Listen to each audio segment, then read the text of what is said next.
सर्वप्रथम स्वागत छ सर। धन्यवाद, नमस्कार।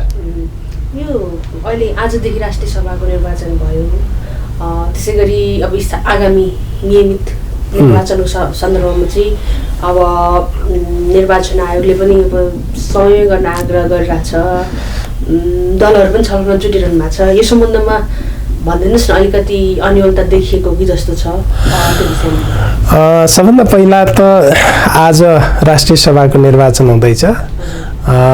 खास गरी गठबन्धनद्वारा प्रस्तावित उम्मेदवारहरू, मनोनयन भएका उम्मेदवारहरूले विजय हासिल गर्ने सुनिश्चितता छ। म उहाँहरूलाई सर्वप्रथम शुभकामना पनि दिन चाहन्छु। अनि लगत्तै आवधिक निर्वाचनको रूपमा 3टै तहको निर्वाचनको कुरा छ। गठबन्धन सरकारले प्रधानमन्त्रीजीले अस्ति राष्ट्रका नाममा सम्बोधन गर्दाखेरि पनि आगामी वर्ष, यो वर्ष चाहिँ 1 वर्षभित्रमा 3 तहको निर्वाचन गरिनेछ भनेर भनिसक्नु भएको छ। निर्वाचन हुन्छ नै।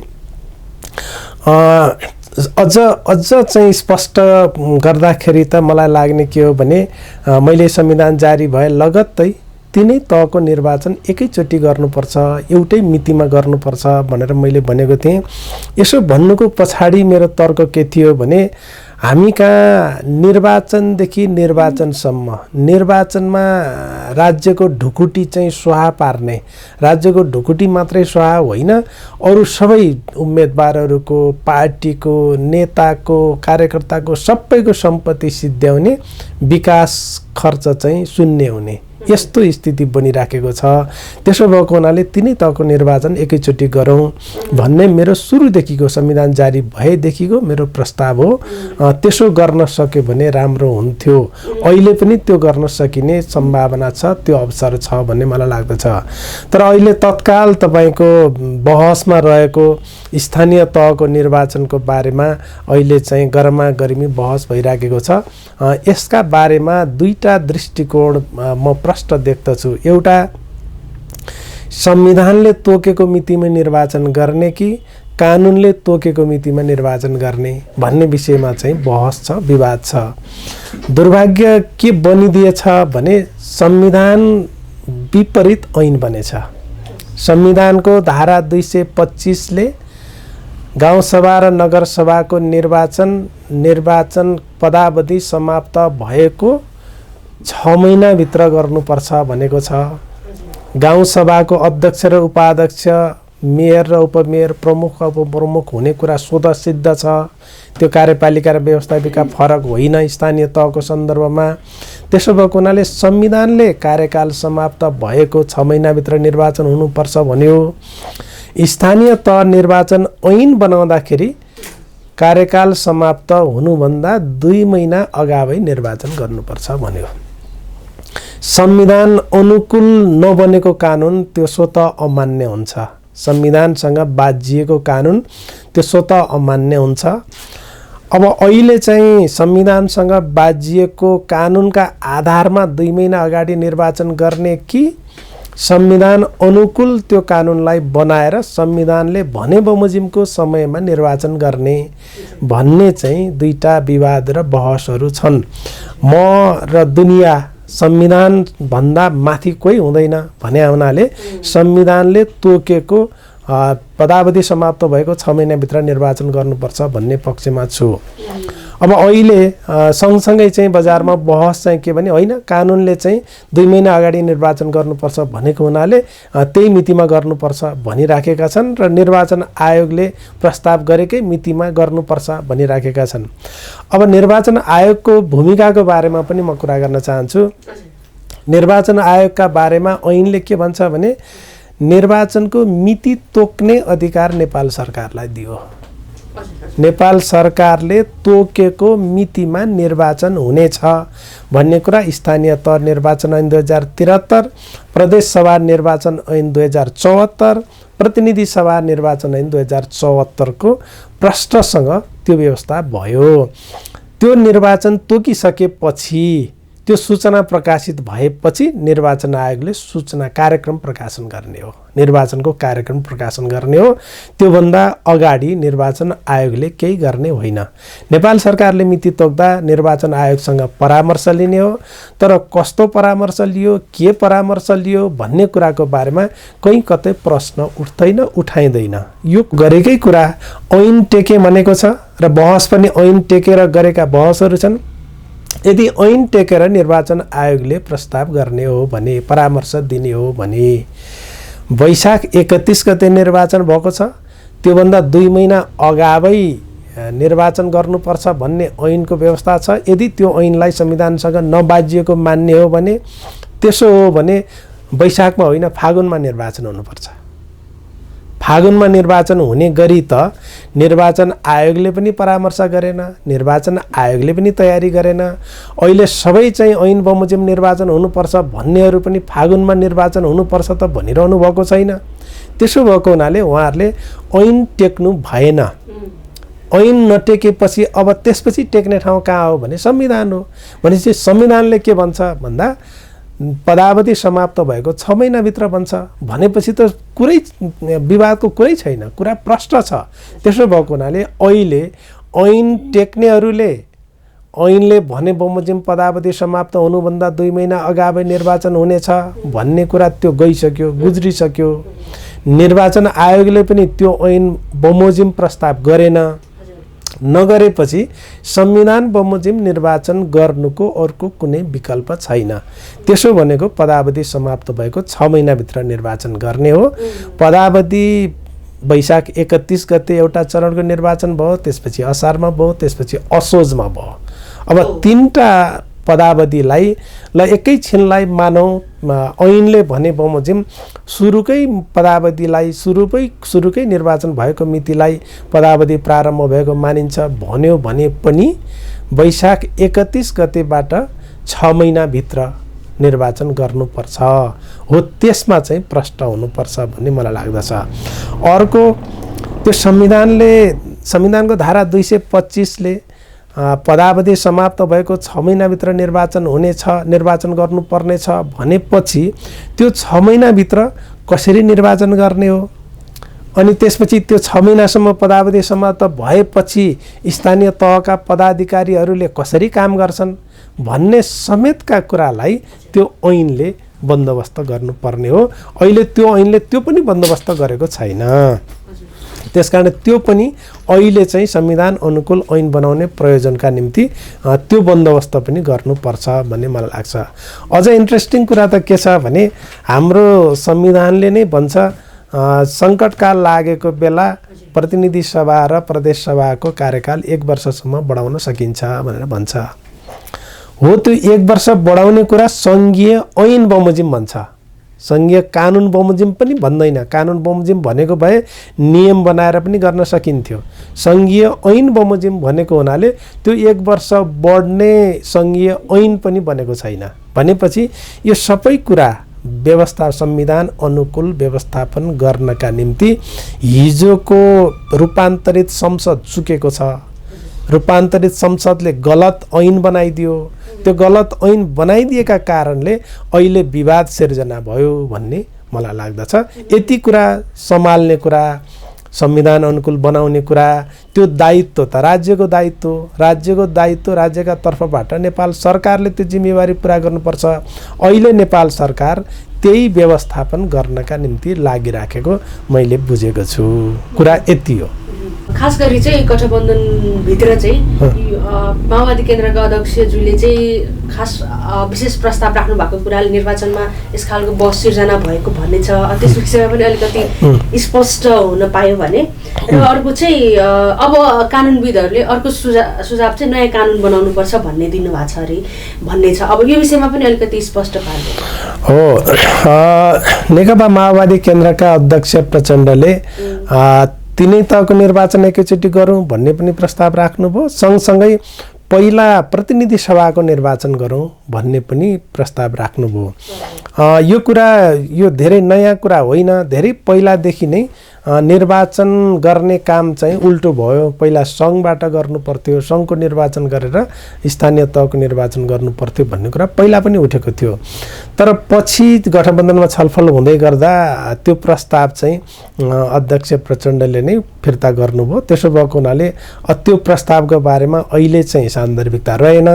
तर प्रश्न के हो भने फेरि पनि तिनै तहको निर्वाचन एकैचोटि गर्नु उपयुक्त हुन्छ भन्ने प्रस्ताव चाहिँ त्यो अहिले पनि सान्दर्भिक छ र त्यो जहिलेसम्म तिनै तहको निर्वाचन एकैपटक गरिँदैन त्यति बेलासम्म सान्दर्भिक भइरहन्छ भन्ने चाहिँ मलाई अझै पनि लागेको छ।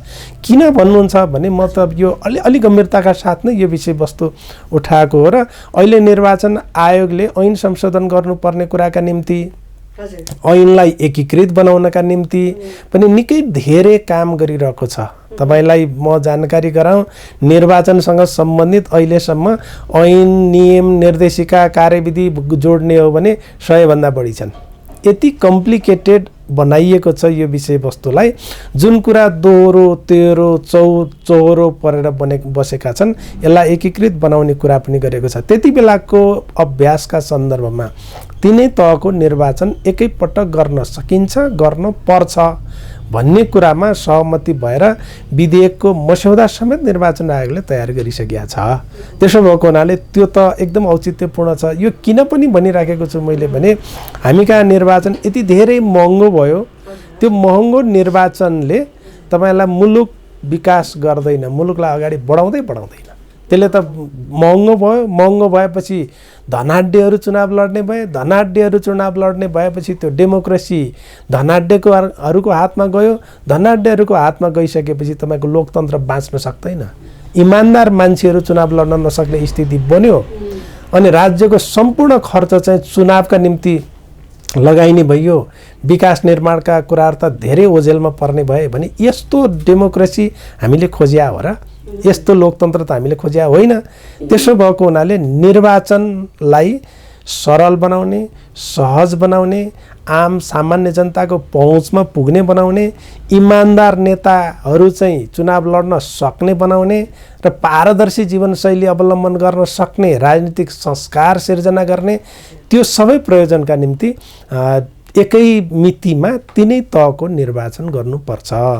अझ यसको अर्को फाइदा पनि के छ भने अहिले त एक ठाउँमा निर्वाचन भयो, देशैभरिका मान्छेहरू एक ठाउँमा केन्द्रित हुने। अझ चरणमा निर्वाचन गरेपछि त देशैभरिका मान्छे त्यहाँ केन्द्रित हुने, देशैभरिको पैसा त्यहाँ केन्द्रित हुने, देशैभरिको नेता केन्द्रित हुने, देशैभरिका गुन्डा पनि त्यहाँ केन्द्रित हुने, देशैभरिको सेक्युरिटी पनि त्यहाँ केन्द्रित गर्नुपर्ने। त्यो मुभमेन्टमा सारा पैसा खर्च हुने भएको छ।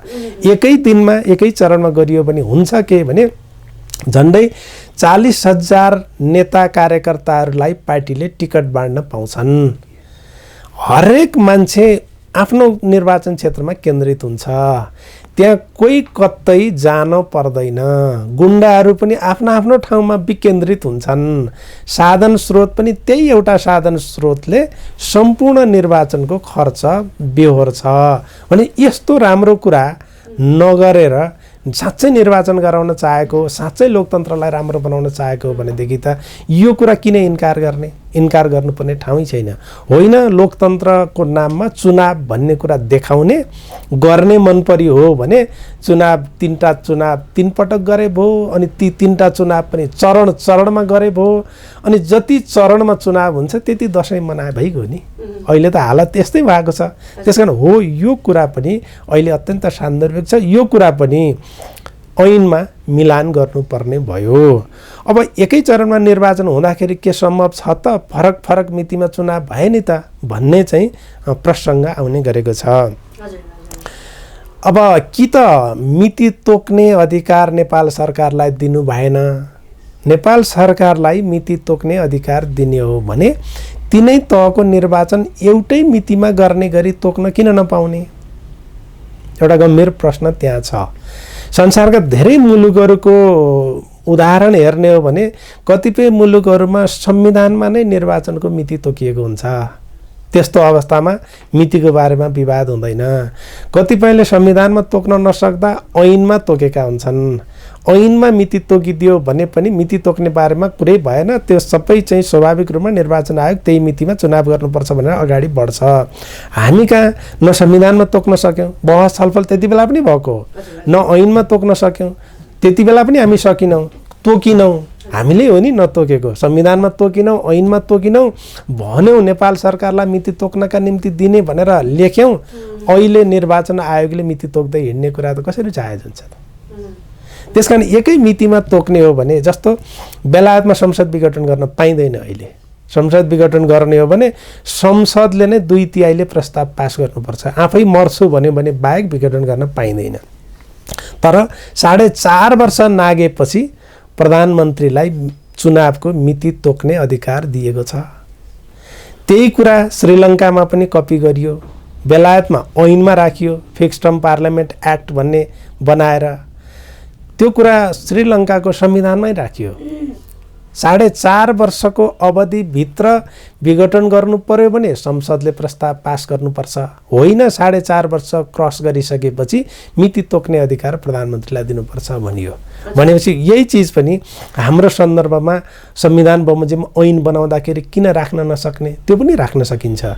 एउटा ऐन त बनाउन पर्यो, ऐन संशोधन त गर्न पर्यो, पदावधि समाप्त भएको 6 महिनाभित्र चुनाव गर्नेछ भनेपछि 6 महिनाभित्र चुनाव गर्ने, चुनावको मिति तोक्ने प्रक्रिया के हुन्छ, कसले तोक्छ, 6 महिनाको अवधि पदावधि समाप्त भएपछि अर्को पदाधिकारी नआउँदासम्मको स्थानीय तहको कार्यवाही कसले गर्छ, तिनैले निरन्तरता दिन्छन्, तिनले निरन्तरता दिएको संविधान र कानुन बमोजिम हुन्छ, तिनले बजेट ल्याउन पाउँछन्, तिनले कानुन बनाउन पाउँछन्, नियमित काम कारबाही तिनले गर्न पाउँछन्, तिनले गरेको काम कारबाहीलाई कानुन बमोजिम संविधान बमोजिम मानिन्छ भन्ने कुरा त भन्न पर्यो। अहिले संविधान संशोधन गर्न त सकिन्न, ऐन संशोधन गर्न त सकिन्छ हैन, संविधान संशोधन पनि गर्न नसकिने होइन, प्रतिपक्ष समेत मिल्ने हो भने, तर प्रतिपक्षले सदन अवरुद्ध गरेर तमासा देखाइरहेको ठाउँमा हामीलाई प्रश्न छ। त्यसो भएको हुनाले ऐन संशोधन गर्ने प्रक्रियामा यी चिज राख्नै पर्ने भयो। यी चिज राख्दा तिनै तहको निर्वाचन एकै मितिमा हुन्छ, एकै मितिमा हुने गरी नेपाल सरकारले मिति तोक्नेछ भन्न पनि सकिन्छ, ऐनमै यो मितिमा निर्वाचन हुन्छ भन्न पनि सकिन्छ, होइन ल निर्वाचन आयोगलाई दिउँ भन्ने हो भने मिति तोक्ने अधिकार नेपाल सरकारसँग परामर्श गरी निर्वाचन आयोगलाई हुनेछ भन्न पनि सकिन्छ। यो कुरा त निर्वाचन आयोगले धेरै पहिलादेखि मागेर आएको कुरा हो, मिति तोक्ने अधिकार निर्वाचन आयोगलाई दिनुपर्छ भन्ने कुरा त उसले भनेको भनै हो। त्यही कुरा राखिदिउँ न अहिले, ल ठिक छ, निर्वाचन आयोगलाई मिति तोक्ने अधिकार दिने, 4.5 वर्ष पदावधि सकिएपछि तिनै तहको निर्वाचन एकै मितिमा हुने गरी निर्वाचन आयोगले तोकेको मितिमा निर्वाचन हुनेछ भन्न सकिन्छ नि। भने हो यी व्यवस्थापन अहिले गर्न जरुरी छ भन्ने मलाई लाग्छ। आयोगले वैशाख 14 र 22 प्रस्ताव गरेको छ, त्यो के छलफल? अब आयोगले सबभन्दा पहिलो कुरा त आयोगले चुनावको मिति प्रस्ताव गर्ने नै होइन, आयोगले चुनावको मिति तोक्ने पनि होइन। आयोगसँग नेपाल सरकारले परामर्श लिँदा परामर्श दिने हो, परामर्श दिएको कुरा सार्वजनिक गर्दै हिँड्ने होइन, परामर्श दिएको कुरा विज्ञप्ति मार्फत सार्वजनिक गर्ने कुरा पनि होइन, परामर्श भनेको कुनै चाहिँ बार्गेनिङ गर्ने कुरा पनि होइन, परामर्श भनेको त आन्तरिक हुन्छ। त्यसो भएको हुनाले अहिले यो कुरा वैशाख 14 भनेर भनेको कुरा, यो कुरा मिलेको छैन, तरिका मिलेको छैन। एक दोस्रो, वैशाख 14 के का आधारमा भन्यो? ऐनका आधारमा भन्ने हो भने उसले फागुनमा भन्नुपर्छ। स्थानीय तह निर्वाचन ऐनको दफा 3 ले पदावधि समाप्त हुनुभन्दा 2 महिना अगावै निर्वाचन गर्नुपर्छ भन्छ। त्यसो हो भने वैशाख 31 गते भएको निर्वाचन त्यसको 2 महिना अगावै भनेको फागुन 31 गते तोक्नुपर्छ ऐन टेक्ने हो भने। अनि वैशाख 14 तोक्ने भनेपछि त्यो 2 महिनाभित्र परेन, 2 महिना अगावै परेन। त्यसो भएको हुनाले ऐन टेकेन नै निर्वाचन आयोगले, निर्वाचन आयोगले ऐन टेक्न आवश्यक पनि ठानेन। ऐन टेक्न आवश्यक नठानिसकेपछि टेक्नुपर्ने के हो त भने त्यसपछि बाँकी रहेको त संविधान हो। संविधान टेक्नु पर्दा पदावधि समाप्त भएको 6 महिनाभित्र भनेको छ। कुरा प्रश्न छ नि, तर मान्छेहरूलाई चाहिँ भ्रम के भयो भने यो गठबन्धन सरकारले स्थानीय तहको चुनाव सार्न खोज्दैछ, समयमा चुनाव हुनुपर्छ भनेर अहिले चाहिँ बाहिर चर्चा गरिएको छ। सार्ने कुरै होइन, सार्न खोजेकै छैन। संविधानले भनेकै मितिमा चुनाव गर्न गठबन्धन सरकारले त 1 महिनादेखि एक्सर्साइज गरेकै छ।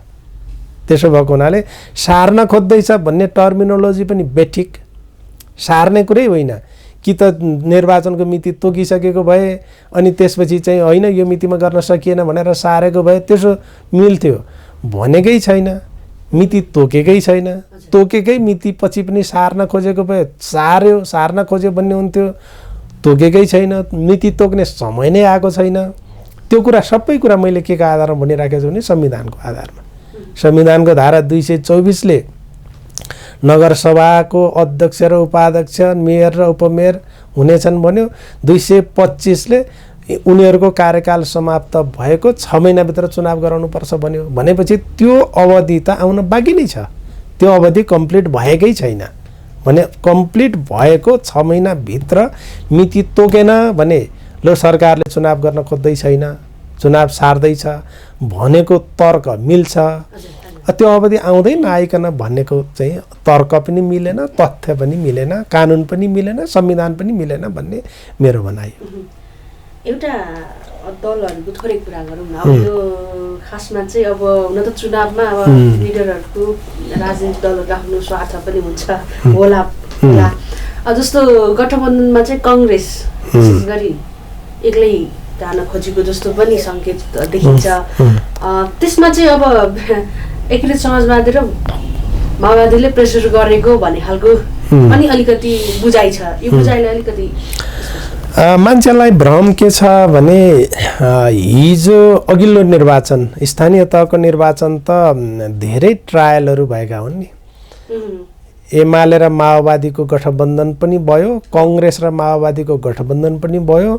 स्थानीय तहको निर्वाचन सकिसकेपछि सबैको चाहिँ के हैसियत हो भन्ने कुरा चाहिँ आयो। त्यो आइसकेपछि अब एक्लै चुनाव लड्ने हो भने कसैको पनि बहुमत आउँदैन भन्ने कुरा चाहिँ पुष्टि भयो। त्यो तथ्याङ्कले नि पुष्टि गर्यो र हाम्रो निर्वाचन प्रणालीले पनि पुष्टि गर्यो, एक्लै लडेर कसैको बहुमत आउँदैन।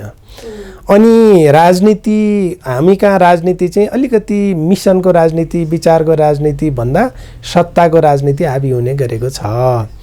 सत्ता प्राप्ति चाहिँ कोसँग कोलिसन गर्दा हुन्छ भन्ने कुरा चाहिँ त्यो स्थानीय तहको निर्वाचनको परिणामले देखायो। देखाइसकेपछि सबभन्दा पहिला केपी ओली अध्यक्ष, एमालेको अध्यक्ष केपी ओलीले नै प्रस्ताव गर्नुभयो। अब कांग्रेससँग मिलेर पनि हुँदैन, कांग्रेससँग मिल्नु सम्भव छैन, माओवादीसँग मिल्ने हो भने अर्को सत्ता, अबको प्रधानमन्त्री पक्का भन्ने कुरा चाहिँ उहाँले हिसाब निकाल्नुभयो र कमरेड प्रचण्डलाई बोलाएर ल तपाईँलाई 40% सिट भन्नुभयो। त्यही अनुसार चुनाव लड्नुभयो। त्यसपछि प्रधानमन्त्री पक्का गर्नुभयो। मिसन त प्रधानमन्त्री पक्का गर्नेसम्म रहेछ नि त। त्यसपछि संविधान कार्यान्वयन गर्ने, संहिता कार्यान्वयन गर्ने, त्यसपछि आगामी निर्वाचनहरूको कुरा गर्ने, पार्टीलाई व्यवस्थित गर्ने त मिसन देखिएन।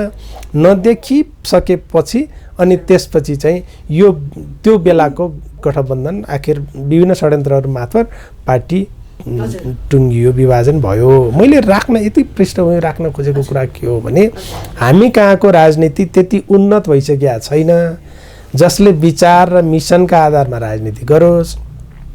राजनीति कहाँ नै छ भने सत्ता केन्द्रित राजनीति छ।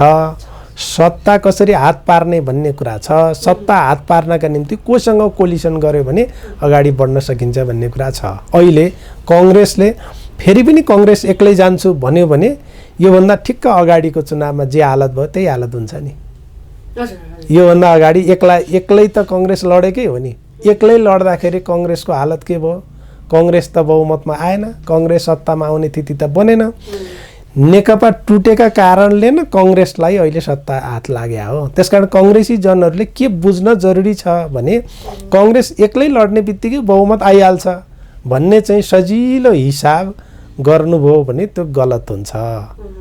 कांग्रेससँग कोलिसन भएन भने कोलिसन त अरूसँग पनि हुनसक्छ। चुनाव हार्नका निम्ति कम्तीमा म यति कुरा भन्न सक्छु, चुनाव हार्नका निम्ति हाम्रा कुनै पनि नेताहरू चुनाव लड्दैनन्। चुनाव जित्नका निम्ति लड्ने भन्ने भएको छ। मिसनका निम्ति, विचारका निम्ति चुनाव लड्ने हैसियतमा हाम्रा राजनीतिक दलहरू पुगेकै छैनन्। त्यसकारण अहिले गठबन्धन टुट्यो भने कांग्रेसलाई एकलौटी फाइदा भइहाल्छ भन्ने हिसाब गरियो भने त्यो हिसाब केटाकेटी हुन्छ भन्ने मेरो कुरा हो। र अहिले एमाले चाहिँ दम्ब गरेर हामी एक्लै गठबन्धन एकातिर हामी एक्लै चुनाव लड्छौँ भने जति भने पनि एक्लै हुँदाखेरि त सङ्घको सरकार गुमायो, प्रदेशका सरकारहरू गुमायो, अब गुमाउन बाँकी रहेको स्थानीय तहको सरकार गुमाउनु बाँकी छ नि। यो कुरा त प्रष्टाप्रष्टि हिसाब छ नि। त्यसो भएको हुनाले एमाले पनि बाहिर जतिसुकै दम्ब देखाए पनि भित्र उसलाई के छ भने सत्ता गुमाउनु पर्दाको घमण्ड दम्बका कारणले सत्ता छोड्नु परेको त्यो पीडा छ। फेरि पनि त्यो पीडालाई निरन्तरता दिन एमाले पनि तयार छैन। उसले पनि कोसिस गरिरहेको छ। अहिले कोसिस गर्दै जाँदाखेरि महन्त ठाकुरजीहरूसँग त गठबन्धन गर्न तयार भयो नि त। भोलि कमल थापाजीहरू लिङदेनजीहरूसँग हिजो पनि गठबन्धन गरे हो ओलीजीले, अहिले फेरि पनि गर्न तयार हुनुहुन्छ। गठबन्धन गर्न जो तयार हुन्छन् त्योसँग गठबन्धन गर्न तयार त एमाले पनि तयारै छ। त्यसो भएको हुनाले हाम्रो सन्दर्भमा गठबन्धन कल्चर अब जरुरी भयो। गठबन्धन बाहेक कसैले पनि बहुमत ल्याउन सक्ने स्थिति देखिएन, किनभने हाम्रो निर्वाचन प्रणालीको कारणले पनि। त्यसकारण चुनाव पछिको गठबन्धन भयो भने सत्ता केन्द्रित गठबन्धन हुन्छ। कसले कति मन्त्रालय कुन मन्त्रालय प्राप्त गर्ने भन्ने कुरामा जान्छ। चुनावभन्दा अगाडिको कोलिसन भयो भने एजेन्डामा केन्द्रित हुन्छ। कमसेकम चुनाव जितेपछि सरकार कस्तो बनाउने, कसरी चलाउने भन्ने बारेमा कम्तीमा प्री इलेक्सन कोलिसन भन्छ, त्यसो गर्न सक्यो भने त्यसले चाहिँ आगामी सत्ता कसरी जान्छ भन्ने कुराको ग्यारेन्टी गर्छ भन्ने मलाई लाग्दछ। त्यसकारण अहिले चाहिँ सबै दलहरू त्यतातर्फ केन्द्रित छन्। लोकतान्त्रिक शक्तिहरू एकतिर, वाम गठबन्धन एकतिर भयो भने एमाले पनि अड्छ यहाँहरूसँग हो। अहिले फेरि तपाईँले बडा राम्रो प्रश्न गर्नुभयो। यो वामपन्थीहरू एकातिर हुनुपर्ने, गैर वामपन्थीसँग चाहिँ यो गठबन्धन किन बन्या भन्ने पनि मान्छेहरूले प्रश्न गर्छन्।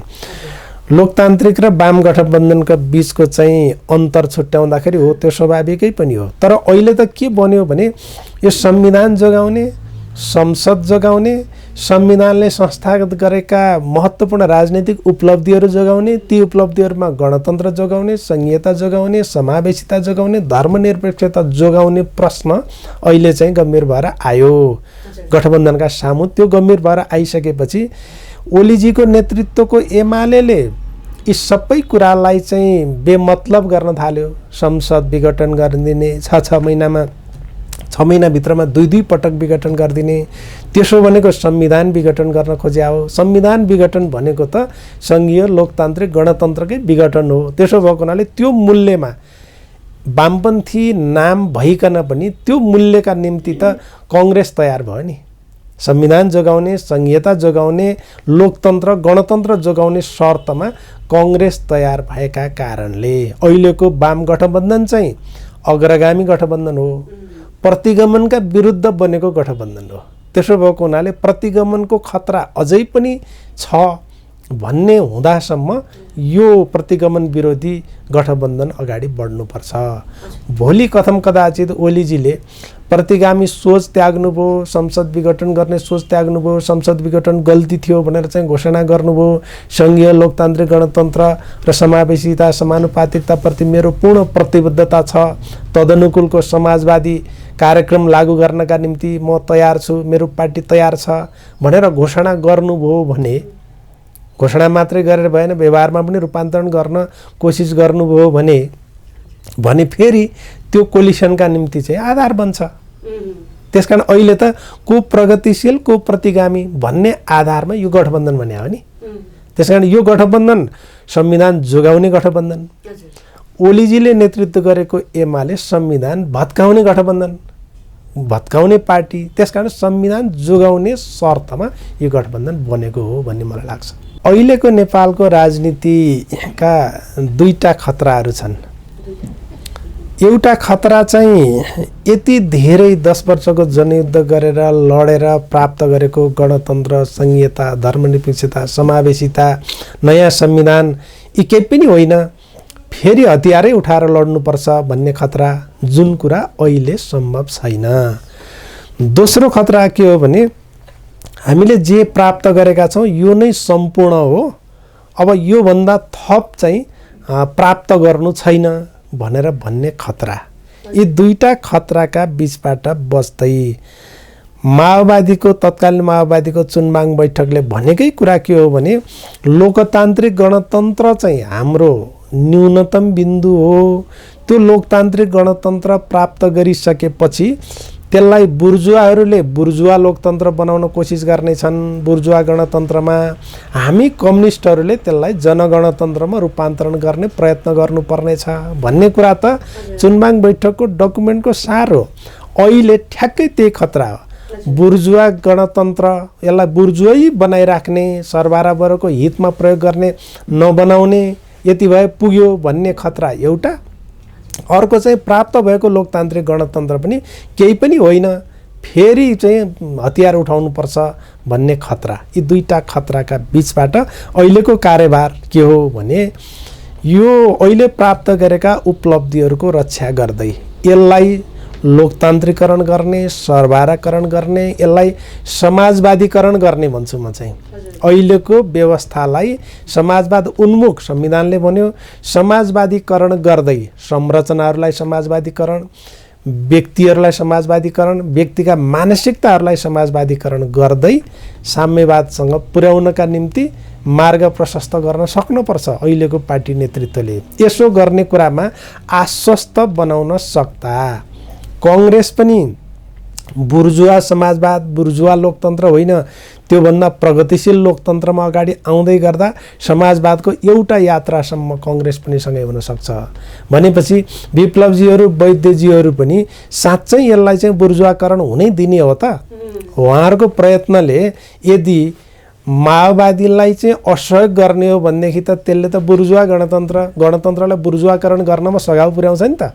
उहाँहरूले त अहिले प्राप्त भएको लोकतान्त्रिक गणतन्त्रलाई जनगणतन्त्रमा रूपान्तरण गर्ने, समाजवादीकरणमा रूपान्तरण गर्ने कुराका निम्ति उहाँहरूको योगदान हुनुपर्छ।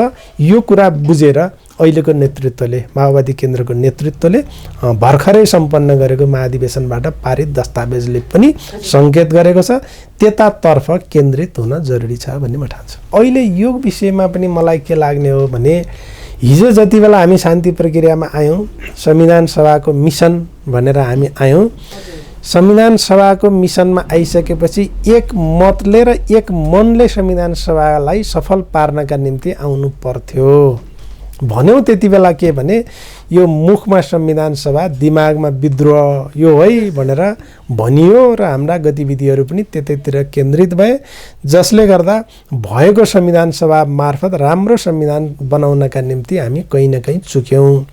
त्यो कुरा 15 वर्षपछि कमरेड प्रचण्डले दस्तावेज मार्फत त्यो चाहिँ गल्ती भएछ भनेर स्वीकार गर्नुभयो भनेपछि त त्यो बाबुरामजीले हिजो राख्दै गरेको तर्क र प्रचण्ड कमरेडले दस्तावेज मार्फत स्वीकार गरेको कुराले त एकै ठाउँमा ल्यायो नि त, मिसन त एकै ठाउँमा ल्यायो।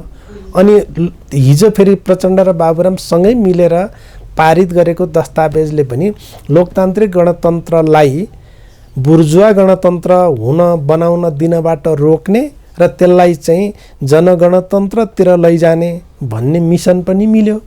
संविधानले समाजवाद उन्मुख समाज निर्माण गर्ने भन्यो भनेपछि हामीले चाहिँ प्रचण्ड र बाबुरामले त्यो समाजवादलाई साँच्चै वैज्ञानिक समाजवादमा रूपान्तरण गर्ने र वैज्ञानिक समाजवाद मार्फत साम्यवादमा लैजाने यो मिसनमा पनि त उहाँहरूको कुरा मिल्ने भयो भनेपछि अहिले म के देख्दैछु भने हिजो माओवादी जनयुद्ध जे कारणले भयो, जसरी शान्ति प्रक्रियामा आइयो, शान्ति प्रक्रियामा आइसकेपछि जसरी त्यसलाई बैठान गर्ने काम भयो, त्यसैको निरन्तरतामा अगाडि जाँदै गर्दा अहिले राम्रो अवसर पनि छ।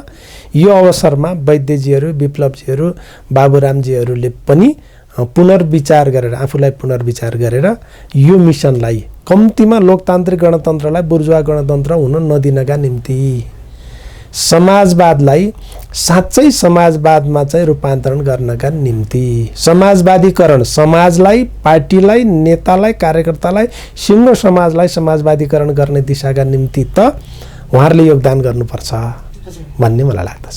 यहाँले अघि भन्नुभयो धनाढ्यहरू मात्र चुनाव लड्ने र सत्तामा गएपछि त्यही लगानी ब्याज उठाउने काम बाहेक अरू भएको छैन। ट्रान्सपरेन्सी इन्टरनेसनल रिपोर्टले पनि हामीलाई एकदम अवस्था देखाएको छ। अब यसलाई कसरी यो खालको अवस्था चाहिँ अब सधैँ भइरह्यो भने कति खालको जोखिम एकदमै भ्रष्टाचारीहरूको मुलुकमा नेपालले प्राप्त गरेको अङ्क 137 गत वर्ष पनि त्यही थियो। गत वर्ष भ्रष्टाचारले चरम सीमा नाग्यो भनेका थियौँ, अहिले पनि भ्रष्टाचारमा कमी आएको रहेनछ।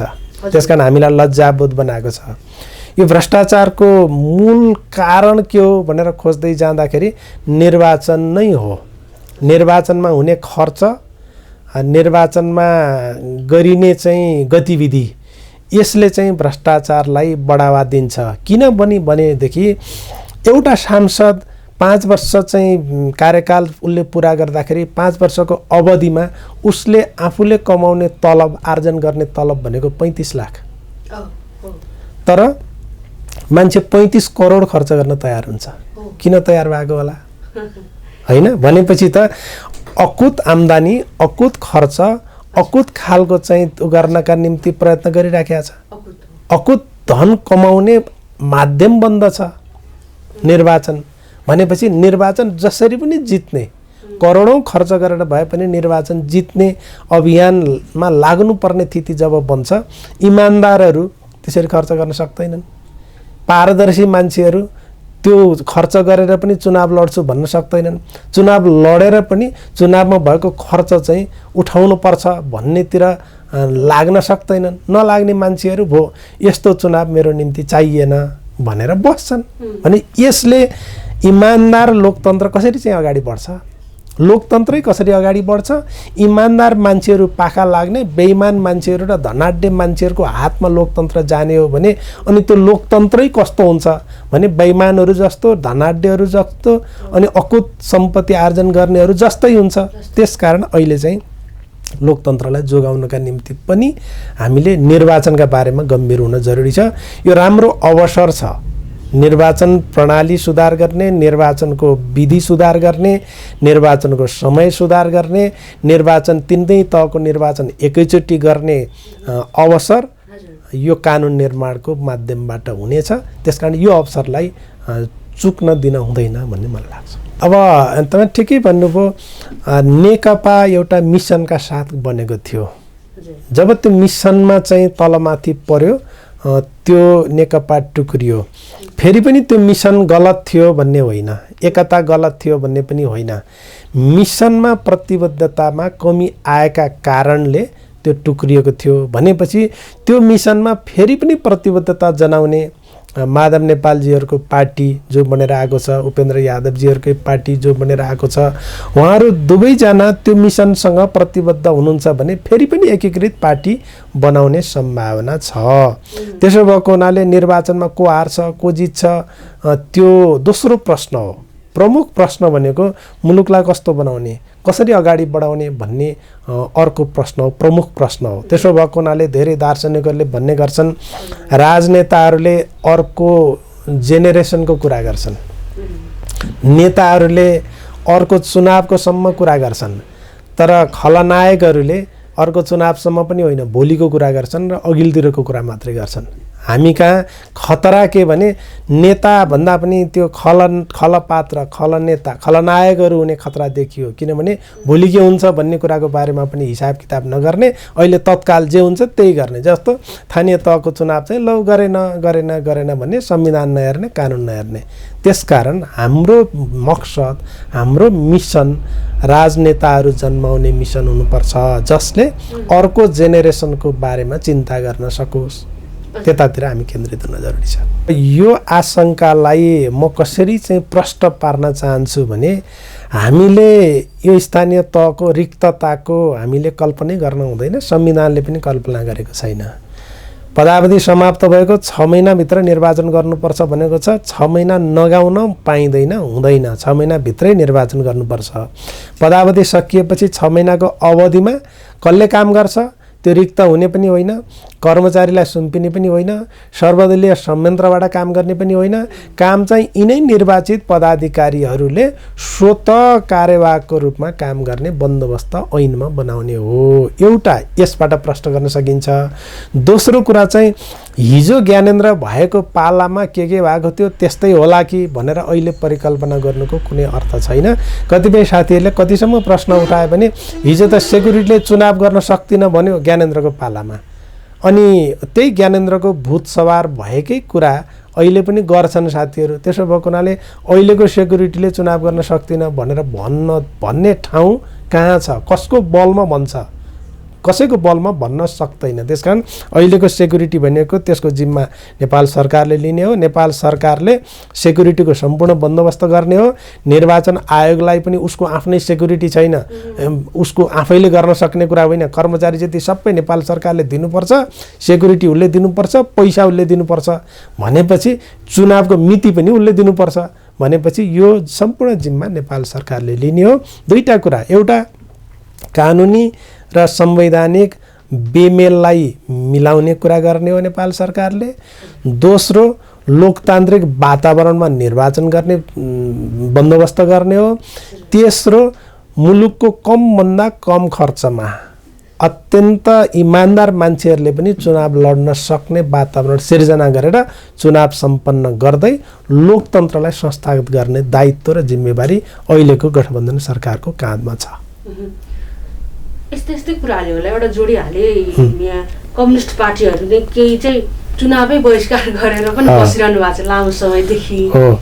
त्यस्तो अवस्थालाई चाहिँ अब त्यस्तो यो व्यवस्थै बदलिनुपर्छ भन्ने खालको छ, त्यो विषयमा के धारणा हो? तपाईँले एकदम ठिक कुरा गर्नुभयो। निर्वाचन कानुन परिमार्जन गर्दा 4वटा कुरा सम्बोधन गर्नुपर्ने छ। एउटा, विदेशमा भएका नेपालीहरूलाई मतदानको अधिकार। हाम्रो 1.25 करोड मतदाता मध्ये 60 लाख मतदाता विदेशमा छन्, आधी मतदाता विदेशमा छन्। तिनले मतदानको अधिकार प्राप्त गर्न सकेका छैनन्। एउटा त्यो बन्दोबस्त गर्ने हो अहिले कानुन सुधार गर्दा। दोस्रो, उम्मेदवारहरू मध्ये उठेका मध्ये कसै न कसैलाई मत दिनै पर्ने के त्यस्तो बाध्यता? मलाई उठेका उम्मेदवार मध्ये म कसैलाई पनि म मन पराउँदिन भन्न किन नपाइने?